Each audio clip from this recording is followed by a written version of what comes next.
Hello दोस्तों, जैसा कि हमने पिछले एपिसोड में देखा था कि सेरेमनी के ओवर होने के बाद साउवन रेस्ट करने के लिए एक व्हाइट प्लेस पर चला गया था। पर फिर एल्डर्स हॉल में हेवेनली टॉम में एंटर करने का डिस्कशन हो रहा था, जिसमें वो लोग प्लानिंग करके साउवन को हेवेनली टॉम से एंटर करने से रोकने वाले थे। पर तभी मिस ओनर वहाँ पर आती है और पूरा मामला ही बदल जाता है। मिस ओनर के कहने पर डिसीजन चेंज होता है और अब साउवन हेवेनली टॉम में एंटर करने के लिए एक्सेप्ट कर लिया जाता है। पर मिस ओनर के जाने के बाद हमें एक मिस्टीरियस आवाज सुनाई देती है जो कि सभी एल्डर्स को कमांड देती है और एल्डर वहाँ से चले जाते हैं। और अब हम देखते हैं कि सभी एल्डर्स के जाने के बाद सिर्फ वहाँ पर एल्डर तांग सुआंग रह जाते हैं। और फिर तांग सुआंग उसी इनविजिबल वॉइस से कहते हैं कि नए लीडर आप साउवन के बारे में क्या सोचते हैं। दोस्तों, जिसकी आवाज हमें इतनी देर से सुनाई दे रही थी वो पर्सन तांग सुआंग के सामने अपीयर होता है। वो पर्सन इस गु क्लैन का लीडर है, मतलब यही मिस ओनर के फादर है। इस पावरफुल पर्सन का नाम लिटिल गु युआन है, जो कि फिर तांग सुआंग से कहते हैं कि हाँ, वो साउवन लड़का वो मुझे बहुत ज्यादा पोटेंशियल दिखता है। फिर सीन शिफ्ट हो जाता है और फिर हमें अगले दिन का सीन दिखाया जाता है, जहाँ पर साउवन गु रेलम के सीक्रेट माउंटेन रेंज में अपनी रिकवरी को टेस्ट कर रहा था। वो रिकवर कर चुका है और उसकी पूरी पावर्स भी आ चुकी हैं और वो इस सीक्रेट माउंटेन में बहुत ही तेजी से घूम रहा है। साउवन कह रहा है कि फाइनली मैं अपनी पीक कंडीशन को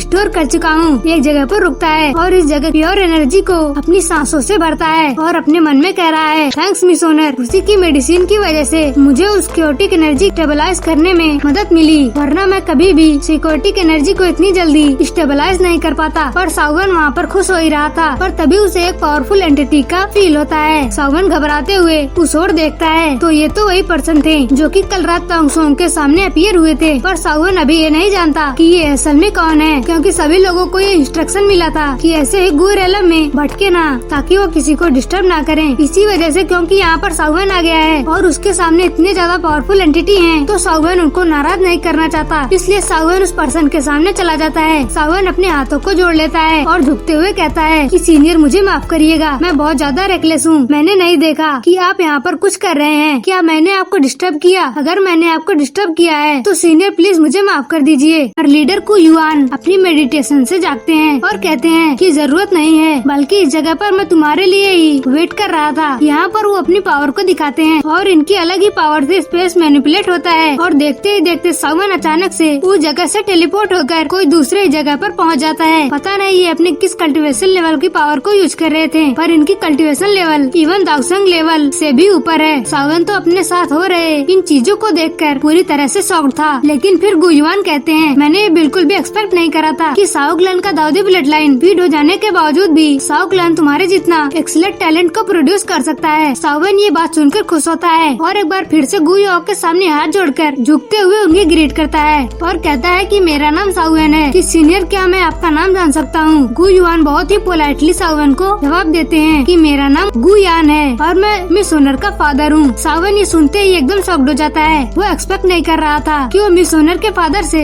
इस तरह से मिलेगा। ये साउवन की मिस ओनर के फादर से पहली मुलाकात थी। गु युआन कहते हैं कि साउवन तुम्हें और ज्यादा फॉर्मल होने की जरूरत नहीं है। पर साउवन यहाँ पर शॉक्ड हो चुका था और वो अपने मन में कहने लगता है कि मिस ओनर के फादर यानी कि गु क्लैन के लीडर, मैं इस वक्त गु क्लैन के लीडर से बात कर रहा हूँ। और अब यहाँ पर साउवन के मन में बहुत सारी बातें चल रही हैं कि जैसे इन्हीं लोगों ने साउवन के क्लैन में शुरू में मिस ओनर को भेजा था ताकि साउवन के पास से मिस ओनर वो दाऊदी एशियन जेड निकाल सके। साउवन शॉक्ड है कि ये साउवन के दुश्मन है या दोस्त है, इसलिए साउवन पूछता है तो आप आखिर मुझे क्यों ढूंढ रहे थे? आखिर मैटर क्या है? अब साउवन जो सोच रहा था गु युआन फुल्ली स्ट्रेट जवाब देते हैं कि साउवन वो दाऊदी एशियन जेड अभी भी वो तुम्हारे पास है। ये बात सुनकर साउवन एकदम और शॉक्ड हो जाता है, अलर्ट हो जाता है कि ये डायरेक्ट साउवन के दाऊदी एशियन जेड के बारे में पूछ रहे हैं। लेकिन फिर गु युआन मुड़ते हैं और साउवन को बताने लगते हैं कि बहुत ही पुरानी कहानी है कि कहा जाता है कि दाऊदी एशियन एम्परर हेवन से नीचे आए थे। वो अपने पीछे अपना एम्परिक रेलर छोड़ गए थे। उस एम्परर रेलिक में दाऊदी एम्परर बनने का एक सीक्रेट छिपा हुआ है। कहा जाता है अगर उस सीक्रेट के बारे में पता चल गया तो एक पर्सन दाऊदी लेवल को अचीव कर सकता है और इसीलिए उस एम्परर रेलिक की 8 एशियन क्लैन और कुछ दूसरे सुपर पावर एक बहुत बड़े वॉर लड़े। वॉर का नतीजा ये हुआ कि जो वो एशियन रेलिक था वो 8 टुकड़ों में टूट गया और फिर उन 8 पीसेस को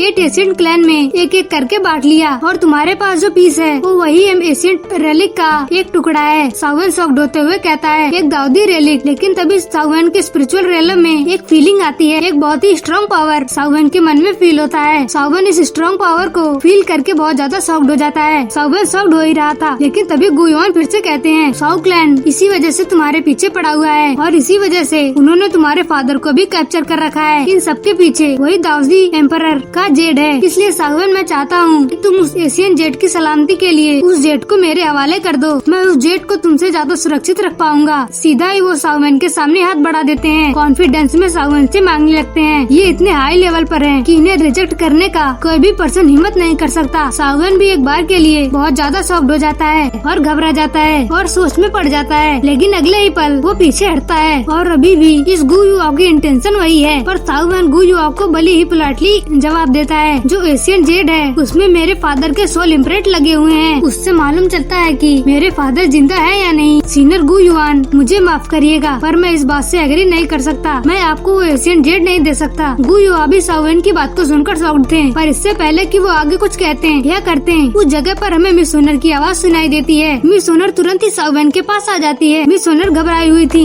कि मिस सोनर के फादर सावन के साथ कुछ कर न दें। जो युआन मिस सोनर को अपने सामने देखते हैं तो वो भी हंस देते हैं। उसे भी मिस सोनर की हैबिट्स पता है और उसके फीलिंग्स के बारे में भी पता है और वो जानते हैं कि वो अगर इस वक्त सावन के साथ कुछ भी करना चाहें तो मिस सोनर बिल्कुल भी पीछे नहीं हटेंगी। गु युआ तुरंत ही एक पोर्टल खोलते हैं और कहते हैं कि अब मैं यहाँ से जा रहा हूँ, और ये कहते हुए वो पोर्टल से गायब हो जाते हैं। मिस सोनर जिसके बाद सावन से तुरंत ही पूछती हैं कि सावन, मेरे फादर आपसे क्या कह रहे थे, कि क्या वो आपसे दासियस एशियन जेड तो नहीं मांग रहे थे। सावन मिस सोनर की बात को सुनकर हंसता है और कहता है कि मिस सोनर तुम चिंता मत करो, तुम्हारे फादर मेरे ऊपर प्रेशर नहीं डाल रहे थे, वो बस मुझे से उस बारे में बात कर रहे थे, वही दासियस एशियन जेड। जिसके बाद मिस सोनर सावन को एक स्माइल के साथ बताती हैं कि सावन, मुझे आपको एक गुड न्यूज देना है कि क्लैन के अंडर आपके टाउन में एंटर करने की बात से एग्री कर गए हैं और तरह से आप सावन क्लैन के हेवेली टॉम में एंटर करने वाले कोड को दोबारा रिक्लेम करेंगे। सावन भी ये सुनकर बहुत ज्यादा खुश हो जाता है और अब यहाँ पर उसकी पोजीशन को रिक्लेम करने के बाद इसका मतलब कि अब साउ क्लैन उसके क्लैन की किसी भी पर्सन को वहाँ पर एंटर करवा सकता है। पर सावन जानता है कि मिस सोनर के बिना ये पॉसिबल नहीं हो सकता, इसलिए सावन मिस सोनर को बहुत ज्यादा थैंक यू करता है। फिर सीन यहाँ से शिफ्ट होता है और हम लोगों को वो दरवाजा दिखाया जाता है जो कि इन लोगों को हेवेली टॉम में लेकर जाएगा। ये एक बहुत ज्यादा मिस्टीरियस प्लेस है जहाँ पर कोई ऐसे भी नहीं आ सकता। जगह पर गु क्लैन के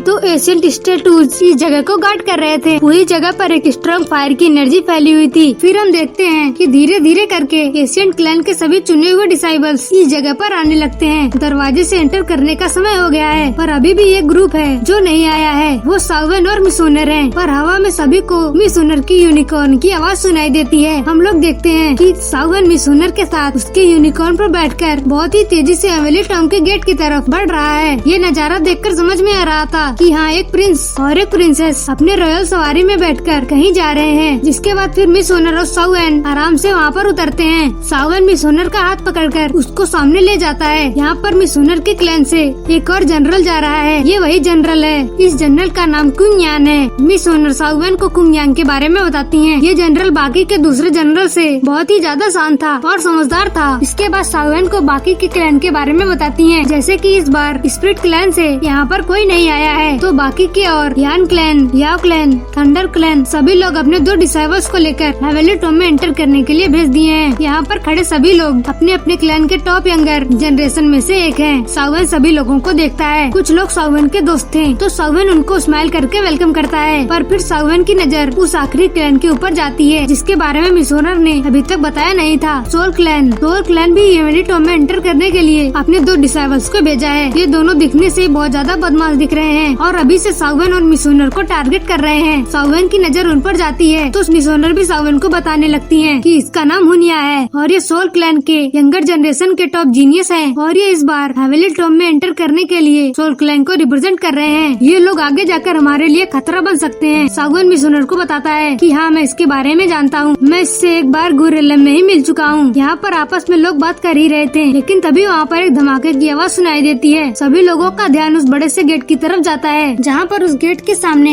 एल्डर तोंगसोंग अपीयर होते हैं। तो अब समय आ गया है कि गेट खोला जाए। एल्डर तोंगसोंग जिसके बाद अपनी पावर को एक्टिवेट करते हैं और फिर अपनी एनर्जी से गेट के ऊपर स्ट्राइक करते हैं। गेट फिर अनलॉक हो जाता है। तोंगसोंग एक बार फिर से सभी लोगों को रूल समझाने लगते हैं कि हेवेली टॉम का गेट खुल चुका है और हर एशियंट क्लैन को यहाँ पर एंटर करने के लिए 2 स्पॉट्स दिए गए हैं। और जब आप लोग इस हेवेली टॉम में एंटर करेंगे तो ये बात याद रखिएगा कि आप लोग यहाँ पर 3 साल से ज्यादा समय तक नहीं रह सकते हैं। 3 सालों के बाद ये गेट ऑटोमेटिकली बंद हो जाएगा और आप लोग टॉम के बाहर ट्रांसपोर्ट कर दिए जाएंगे। पर मैं आपको बता देना चाहता हूँ कि आप जो 3 साल हेवेली टॉम में बिताएंगे वो बाहर की दुनिया से सिर्फ 6 महीने के दौर से काउंट होगा। इस हेवनली टॉम का टाइम है ओवर वर्ल्ड से अलग चलता है। और इसी के साथ मैं होप करता हूँ कि आपको सारे रूल समझ आ गए होंगे। तो अब आप गेट में एंटर कर सकते हैं और इसी के साथ हेवनली टॉम का गेट ओपन हो जाता है और वहाँ से एक प्योर एनर्जी बाहर निकलती है। इस खूबसूरत गोल्डन एनर्जी को देखकर सभी लोग दंग रह जाते हैं। सावन यहाँ पर उस गेट को देख रहा होता है और अपने आप में कह रहा होता है कि हेवनली टॉम में 3 साल, मैं इन 3 सालों का बहुत अच्छे से इस्तेमाल करूंगा और मेरे साउ क्लैन की जो भी बिलोंगिंग है मैं उनको वहाँ पर जरूरी हासिल करूंगा। टोंग सोंग फिर से कहते हैं कि ठीक है बच्चों, अब आप लोग टॉम में एंटर कर सकते हैं। एल्डर की कमांड के साथ सभी लोग टॉम में एंटर करते हैं। सावन और मिस वॉर्नर भी टॉम में एंटर करते हैं और हम सोल क्लैन के इन दोनों जीनियसेस को देखते हैं जो कि बाहर रुककर कुछ न कुछ प्लानिंग कर रहे होते हैं। और इसी सीन के साथ ये एपिसोड यहीं पर खत्म हो जाता है। Thanks for watching.